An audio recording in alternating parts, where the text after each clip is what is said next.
Admiral Kim Tae-ho pressed his palms against the cold metal railing of the bridge, staring out at the massive alien ships that had appeared without warning above Earth's cities. The vessels were unlike anything humanity had ever seen. Smooth, dark surfaces that seemed to absorb light rather than reflect it, stretching 4 kilometers in every direction.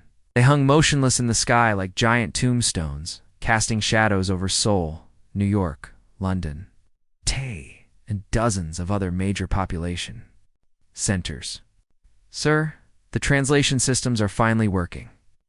Captain Park Min-soo called out from his station, his voice tight with nervous energy.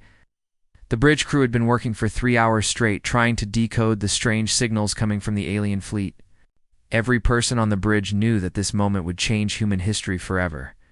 Kim turned away from the viewport, his military uniform crisp despite the long hours of crisis management. "Put it through the main speakers, Captain. The entire crew needs to hear this." The holographic display flickered to life in the center of the bridge, showing the image of an alien being that made several crew members step back in surprise. The creature stood nearly 3 meters tall, its body thin and graceful like a dancer. 6 arms extended from its torso, each ending in delicate, finger-like appendages that moved with fluid precision. Its skin glowed with a soft blue light that pulsed in rhythm with its words, and its large, dark eyes seemed to hold an ancient sadness. "People of Earth," the being began, its voice somehow speaking perfect Korean despite its alien origins. "I am Ambassador Veltar of the Zifrian Collective.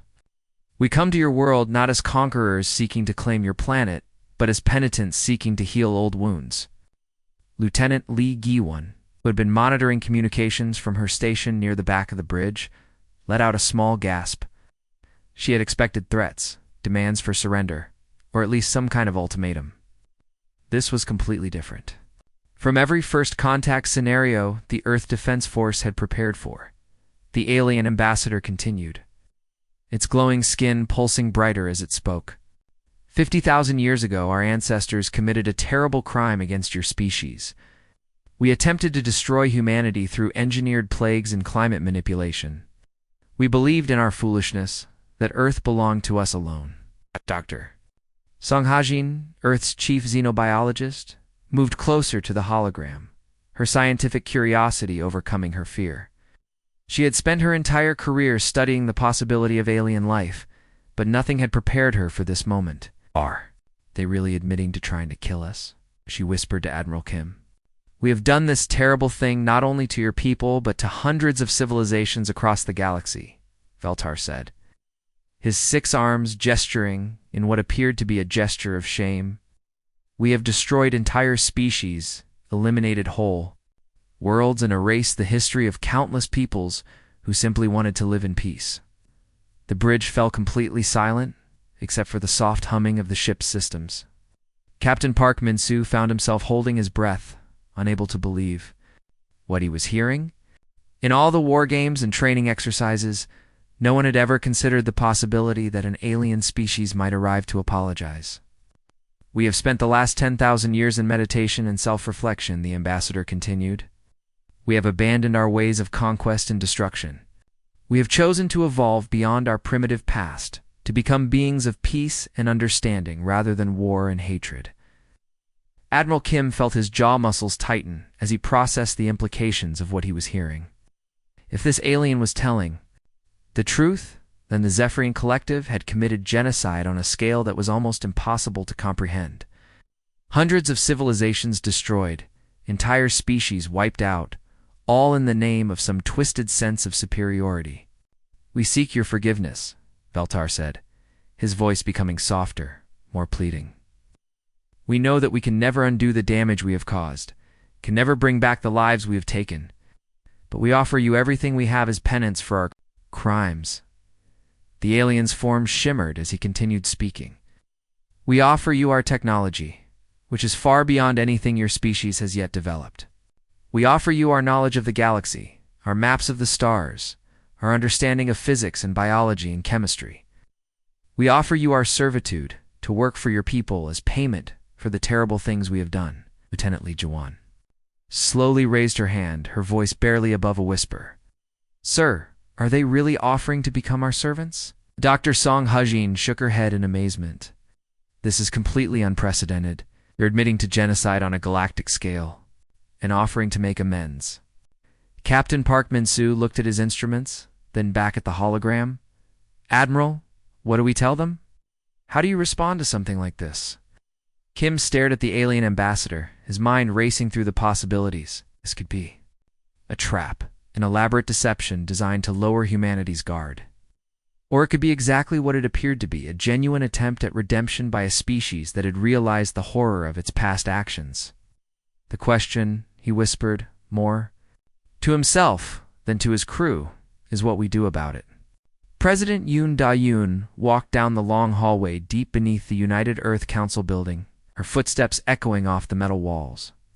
The security doors required 3 different clearances to open, each one sealing shut behind her with a heavy thud that reminded her of the weight of what she was about to do. No human leader had ever attempted direct neural contact with an alien mind. Any of her advisors thought she was making a terrible mistake. The secured meeting room was smaller than she had expected, with white walls and a single table in the center. Ambassador Veltar waited for her, his 6 arms folded in what appeared to be a respectful posture. The alien's blue skin pulsed with a steady rhythm, and his large dark eyes followed her every movement as she entered the room. Madam President. Secretary of Defense Choi Woo-jin said, standing up from his chair near the wall. Are you absolutely certain about this? We still know very little about their technology. Direct neural contact could be dangerous. Da-yoon looked at the strange headset that sat on the table between her and the alien ambassador. It looked like a metal crown covered in tiny lights, with thin wires that would connect directly to her brain. Dr. Jang So-young, Earth's leading expert on alien technology, had spent 3 days studying the device and declared it safe, but Da-yoon knew there were no guarantees. We need to know the truth, she said firmly, sitting down across from Veltar. If we're going to make any decisions about their request for forgiveness, we need to understand exactly what they did. Dr. Jang So-young stepped forward with her scanner, checking the neural interface one more time. The device will allow you to experience their historical records directly, as if you were there when these events happened. But remember, these are their memories, their perspective on what occurred. Ambassador Veltar's voice was soft and sad as he spoke. What you are about to see will be difficult to witness. We do not share these memories lightly, for they represent the darkest chapters of our history. Da-yoon picked up the headset and placed it carefully on her head. The metal felt cold against her skin, and she could feel the tiny sensors making contact with her temples.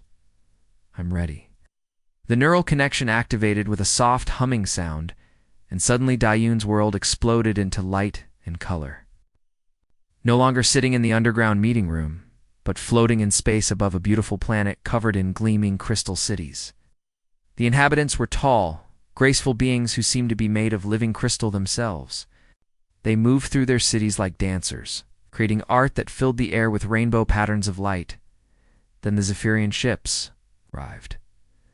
Do-yoon watched in horror as the alien fleet surrounded the planet, their weapons charging with deadly energy. The crystal beings below had no military ships, no weapons of war. They were artists and philosophers, builders and dreamers. They tried to communicate with the Zephyrians, sending beautiful patterns of light into space as a greeting. The Zephyrian response was swift and merciless. Energy beams struck the crystal cities, shattering them into millions of pieces. The light songs of the inhabitants were cut short as their civilization died in a matter of hours. Da-yoon felt their pain, their confusion, their desperate attempts to understand why they were being destroyed. The vision changed. Now she was underwater on another world, watching aquatic beings who looked like dolphins but were clearly intelligent. They swam through vast underwater cities, their songs carrying complex messages across the ocean. Their music was so beautiful that it could bend space and time, allowing them to communicate instantly across vast distances. The Zephyrians had come to this world too, but they used a different method of destruction. Instead of weapons, they released engineered viruses into the water. Da-yoon watched as the singing creatures began to fall silent, their voices lost forever as the plague spread through their population. Within weeks, the oceans were empty and quiet. Civilization after civilization flashed through her mind. A species of beings who lived in the gas clouds of their planet, dancing on the wind and creating poetry from storm patterns. A race of tiny creatures who had built mechanical bodies for themselves, becoming living machines that could survive in the vacuum of space. A people who had learned to grow their cities from living trees, creating forests that reached up to touch the stars. Each species was unique. Each had developed in ways that were completely different from any other. And each had been systematically destroyed by the Zephyrians, who had decided that diversity was a threat to their own supremacy. The visions were not random or chaotic. Dayun could see the pattern, the cold logic behind the genocide. The Zephyrians had studied each species carefully, learning their strengths and weaknesses, then choosing the most efficient method of destruction. Too aggressive? It would be eliminated by direct military action. Too advanced? They would be destroyed by sabotage and assassination. Too different? They would be wiped out by biological weapons designed specifically for their physiology. When the neural connection finally ended, Dayun found herself back in the meeting room, but she was shaking uncontrollably. Tears streamed down her face as the full weight of what she had witnessed settled into her mind. Deputy Minister Han Seok-jin rushed to her side, helping to steady her as she removed the headset. 537 species, she whispered, her voice barely audible. They murdered 537 entire civilizations. The Great Assembly Hall of the United Earth Council had never seen so many people packed into one space. Representatives from every nation on Earth sat in the curved rows of seats, their faces tense with the weight of the decision they were about to make. The air conditioning system worked overtime to keep the room comfortable, but the tension was so thick that many people were still sweating despite the cool temperature. President Yoon Dae-yoon stood at the main podium, looking out at the sea of faces that represented all of humanity. She had barely slept in the past 4 days, spending every waking moment in meetings, discussions, and debates about how to respond to the Zephyrian request for forgiveness. The neural interface experience had left her changed, haunted by the images of destroyed civilizations that now played constantly in her mind. In the center of the assembly hall, Ambassador Veltar and 5 other Zephyrian delegates waited in a special containment area. The aliens had agreed to the security measures without complaint, understanding that humanity needed to feel safe during these crucial negotiations. Their bioluminescent skin, which had glowed bright blue when they first arrived, now pulsed with a dim, nervous light that reminded everyone of a dying flashlight. The Zephyrians had spent the past 3 days making increasingly desperate offers. They had started with advanced technology that could solve Earth's energy problems forever, providing clean power that would make fossil fuels obsolete. When that failed to impress the human negotiators, they offered territorial concessions, promising to give humanity control over entire star systems, rich with resources and habitable planets. Finally, in what seemed like complete desperation, Ambassador Veltar had offered the ultimate sacrifice.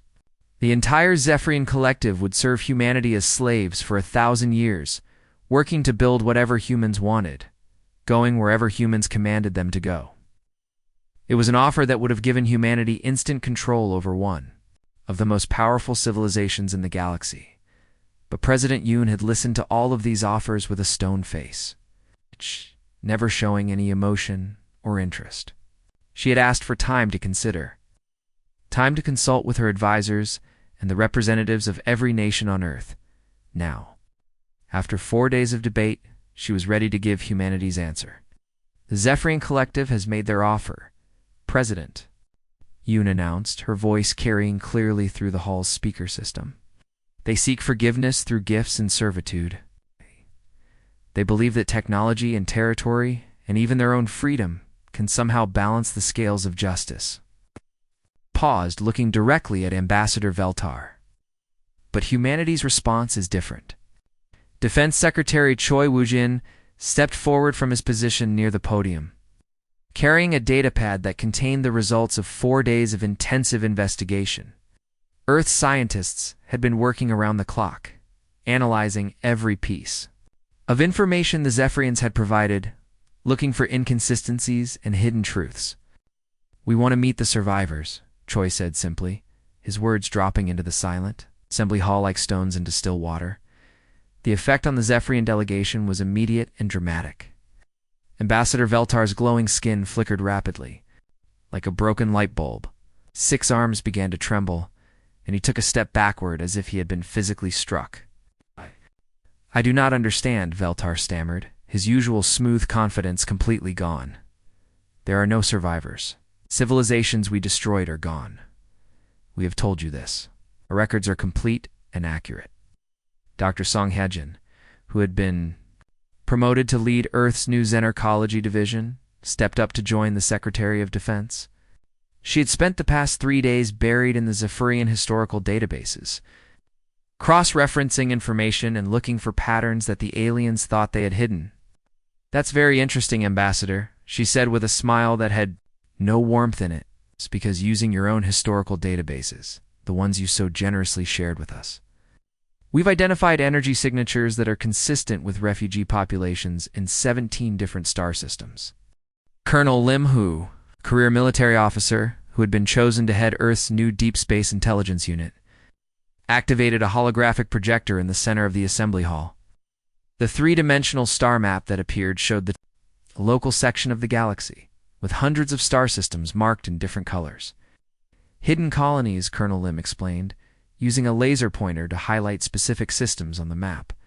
"Survivors who escaped your genocides and have been living in secret for thousands of years. They're still out there, Ambassador. They're still alive." The holographic display zoomed in on several star systems, showing detailed scans of asteroid fields, remote planets, and hidden space stations. The evidence was overwhelming and undeniable. In system after system, there were signs of life, signs of civilization, signs of the species that the Zephyrians claimed to have completely eliminated. Ambassador Veltar's 6 arms were shaking, so violently, now that he could barely stand upright. "This is impossible," he whispered, his voice barely audible through the translation system. "Our records are complete. We've eliminated every trace of these species. There can be no survivors." President Yoon stepped forward, her eyes fixed on the trembling alien ambassador. When she spoke, her voice was quiet, but carried the weight of absolute authority. "Your records," she said, "are lies. And now we're going to find out what really happened to the species you claim to have eliminated." Captain Park Min-soo gripped the control stick of the exploration vessel, Inshin's Hope. As it moved carefully through the dangerous asteroid fields surrounding the Kepler 442 system, the massive rocks floating in space were like a deadly maze, each one capable of crushing his ship if he made a wrong move. 6 months had passed since Earth first made contact with the Zephyrians, and this was the 15th star system his team had visited. Following the energy signatures that the aliens claimed could not exist, "Captain, I'm getting something strange." On the scanners, Dr. Jang Soyoung called out from her station, her voice tight with excitement. She had been monitoring the ship's instruments for hours, looking for any sign of life in what appeared to be an empty field of floating rocks. Park carefully maneuvered the ship around a particularly large asteroid, its surface scarred with ancient impact craters. "What kind of readings are you getting, Doctor?" "There," she whispered, pointing at the scanner display with a trembling finger. "Life signs, dozens of them. They're coming from inside that cluster of asteroids directly ahead of us." The ship's engines hummed quietly as Park guided them toward the location Dr. Jang had identified. What they found there made the entire crew stand in amazement. The asteroids had been carefully hollowed out and connected with transparent tubes, creating a hidden city floating in the darkness of space. Soft light glowed from within the rock chambers, and Park could see movement through the transparent walls. By all the stars, Lieutenant Lee Juan breathed from her position at the communications station. Someone actually lives here. The first contact with the asteroid dwellers was cautious and careful. The beings who emerged to greet the human ship were unlike anything the crew had ever seen. They appeared to be made of living crystal, their bodies reflecting and refracting light in beautiful patterns. Their movements were graceful and fluid. It's like dancers performing an ancient ritual. Elder Kirthana, the leader of the Crystal People, was the first to speak to the humans. Her crystalline form was dim and clouded with age, but her voice carried the wisdom of countless years. The translation device worked perfectly, allowing both species to understand each other clearly. "You are the young ones from the third planet," she said, her crystal face turning toward Captain Park with what appeared to be wonder. "The Zephyrians spoke of you often. They said you would be eliminated like all the others, that your species was too dangerous to be allowed to grow." Lieutenant Lee G1 activated her recording equipment, making sure to capture every word of this historic first contact. "Elder Kirthana, how many of your people survived the Zephyrian attack?" The crystal being's light dimmed with sadness. "We were once billions strong, our crystal cities covering 3 worlds in this system. Now we are only 300, hiding in these cold rocks, afraid to sing our light songs too loudly for fear they will find us." As the conversation continued, a terrible truth began to emerge. The Zephyrians had not reformed 10,000 years ago, as they claimed. They had been systematically hunting down survivors of their genocidal campaigns, forcing the few remaining members of destroyed civilizations to hide in the darkest corners of the galaxy. "They came to us 5 cycles ago," Elder Kirthana explained, her crystal form flickering with what appeared to be fear. "They offered us what they called forgiveness if we would share our remaining crystal song technology with them. Refused, they threatened to finish what they started so long ago." The Crystal Elder showed the humans recordings of the Zephyrian visit, stored in living crystal memory banks. The aliens had been polite but menacing, making it clear that the crystal people's continued existence depended on their cooperation and silence. Captain X team spent the next 3 months visiting the 17 different star systems where survivor populations had been detected. Each story was heartbreakingly similar. The aquatic delphinins, whose beautiful songs had once filled the oceans of Ross 128, were now reduced to a single underwater city with fewer than 200 individuals. The thermal dancers of Wolf 359, who had once performed their fire ceremonies on dozens of volcanic worlds, now numbered fewer than 50 and hid in the deepest volcanic caves they could find. Each group had been terrorized into silence by recent Zephyrian visits. The aliens had offered them forgiveness and integration into their collective, but the survivors knew it was just another form of slavery. They had chosen to remain hidden rather than trust the species that had destroyed their civilizations back on Earth. President Yoon Dae-yoon sat in her office reading the reports from Captain Park's missions. Each page made her anger grow stronger. The Zephyrians had not come to Earth seeking forgiveness for ancient crimes. They had come because they needed fresh ideas and new technology to revitalize their stagnant civilization. "They're not seeking forgiveness," she told her cabinet during an emergency meeting. "They're covering their tracks. They want to eliminate the evidence of their crimes before anyone else can find it." Defense Secretary Choi Woo-jin looked up from his tablet, his face grave with concern. "Madam President, our deep space monitoring stations are reporting movement in the Zephyrian fleet. They're positioning their ships around the star systems where we've been making contact with survivors." President Yoon stood up from her chair, her jaw set with determination. "Then it's time to show them what justice looks like." 1 year had passed since the day humanity discovered the truth about the Zephyrian collective, and Ambassador Veltar found himself standing in a place he had never imagined possible. The observation deck of the space station orbiting Kepler 442 gave him a perfect view of the planet below, where something that should have been impossible was taking place. The first crystal city in 50,000 years was rising from the surface of the planet, its gleaming spires reaching toward the stars like fingers of pure light. The Kyrthani builders moved through the construction site with their characteristic grace, their crystalline bodies reflecting the sunlight in brilliant rainbow patterns. But they were not working alone. Human engineers in environmental suits worked alongside them, following blueprints that had been thought lost forever. "How?" Veltar whispered, his 6 arms trembling as he pressed them against the observation window. His bioluminescent skin had lost most of its glow over the past year, dimming to a pale flicker that barely illuminated his alien features. Admiral Kim Taho stood beside him in the viewing chamber, his military uniform crisp and clean despite the long hours he had been spending overseeing the restoration project. The human's face showed no emotion as he watched the crystal city take shape below them. "Own technology," Kim replied simply, not bothering to look at the alien ambassador. "Every species you destroyed, you kept biological samples. World you sterilized, you preserved the genetic codes. We found your archives hidden in the deepest parts of your data storage systems." The truth was even more devastating than Veltar had feared. The Zephyrians had not simply destroyed the civilizations they encountered. They had been collectors, preserving samples of every species they eliminated, keeping detailed records of their biology, their culture, their technology. It had been intended as a monument to their own power, a museum of conquered peoples that would remind future generations of Zephyrian dominance.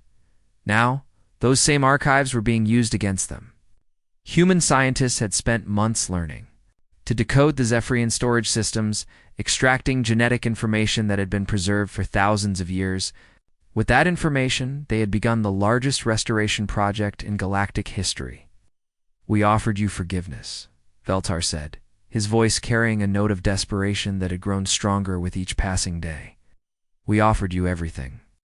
We had our technology, our knowledge, our servitude. What more could you have wanted?" Dr. Song Haijin entered the observation chamber, carrying a data tablet filled with the latest restoration reports. The human scientists had been working tirelessly for the past year, coordinating restoration efforts across 17 different star systems. Her face showed the exhaustion of someone who had been pushing herself to the limit, but her eyes burned. With determination, "You offered us lies," she said, not bothering to greet the alien ambassador. "The Delphinian song whales are breeding again in the restored oceans of Ross." 128. The thermal dancers have begun their first ceremony in 3000 years on the volcanic plains of Wolf 359, 537 species. Ambassador. "We're bringing them all back." The scale of the restoration project was almost impossible to comprehend. Human ships moved between star systems, carrying genetic samples and reconstruction equipment to worlds that had been dead for millennia. Entire planets were being terraformed, their atmospheres rebuilt from scratch to support the species that had once lived there. On some worlds, the restoration was purely biological. Scientists used advanced cloning techniques to bring back species that had been completely eliminated, starting with small populations that could grow and spread over time. On other worlds, the restoration was more complex, requiring the reconstruction of entire ecosystems and the careful reintroduction of species in the correct order. "The Zephyrian Collective has been relocated to the Proxima system," Dr. Song continued, reading from her tablet. "We'll remain there under Earth's supervision. For the remainder of your existence, you'll provide resources and support for every restoration project. You will witness the return of every civilization you destroyed." Veltar's form flickered with rage and frustration. "You cannot imprison an entire species. We have rights. We have fleets. We have weapons that could destroy your entire world, Admiral." Kim finally turned to look at the alien ambassador, and his smile was cold and merciless. "Had past tense, Ambassador. Your fleets are now scrap metal being used to build restoration equipment. Your weapons are now mining tools helping to extract resources for terraforming projects. Your mighty empire is now a single star system, where you will spend the rest of eternity making amends for crimes that can never be forgiven." Through the observation window, the Crystal City continued to grow. The Kirthani had begun to sing their light songs again, filling the void of space with colors that had not been seen for 50,000 years. The songs were picked up by sensitive instruments and broadcast across the galaxy, letting other survivor populations know that the age of hiding was over. "This is not forgiveness," Veltar said bitterly, his voice barely above a whisper. "No," Admiral Kim agreed, turning back to watch the Crystal City below. "This is justice.